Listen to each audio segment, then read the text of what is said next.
Siapa yang mau pergi Sapporo, Japan time winter, you guys boleh tengok video ni sampai habis. Mind you, yang budget kami ni adalah untuk 2 adults and 1 infant. Kami naik Air Asia flatbed dalam 14k macam tu, direct. 7 jam perjalanan, so time ni kami macam confused time sampai tu. Macam kenapa ramai betul orang huru-hara ni pergi toilet tukar baju. Rupanya memang sejuk guys. Time tu kami tidak tukar apa-apa, macam very steady. Kami sangat steady. Kami naik train dari airport ke Sapporo, mengambil masa dalam 40 minutes macam tu. Sampai sudah di Susukino Station baru kami tukar baju guys. Kami sangat-sangat rushing.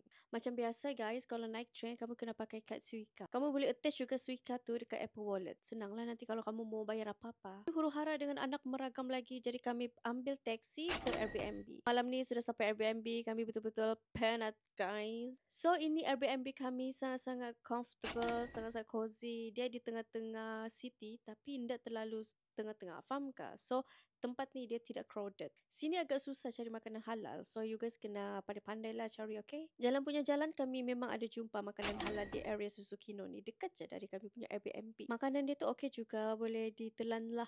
Besoknya kami pergi TN, kamu boleh main ski di sini. Pergi sini kami naik taksi. Di atas ni ada restoran, so you guys boleh bawa bekal untuk makan lunch. Gerak pagi sampailah ke petang, malam tu rehat-rehat, and then besoknya kami ke Otoru. Pergi Otoru ni pun not bad, jauh juga, so kami naik taksi juga. Best sebab ada laut, and then Otoru ni memang cantik sangat-sangat guys. Kalau kamu mau datang sini boleh consider lah untuk pergi Otoru ni. So yang ini canal dia sangat famous guys. Kamu boleh gambar-gambar sini, sangat cantik. Keberapa entah saya lupa sudah, tapi besoknya tu macam tiba-tiba snowfall. Banyak lagi tu. Dari first datang kami dah dapat snowfall yang lebat. So ni paling lebat lah kami pernah rasa. Lepas tu hari keberapa dah tahu sudah kami dah dapat cover semua tempat sebab bawa anak kan. So jadual tu kita nak boleh pack kan. Mungkin next time saya mau sewa kereta lah, lagi senang dan murah. So untuk expenses tu plus minus dalam 16 ke 17k. Kami stay dalam 5 hari 4 malam dan ini bukan trip yang budget-budget. So memang agak mahal lah untuk 3 orang. Okay tu je guys. Bye bye.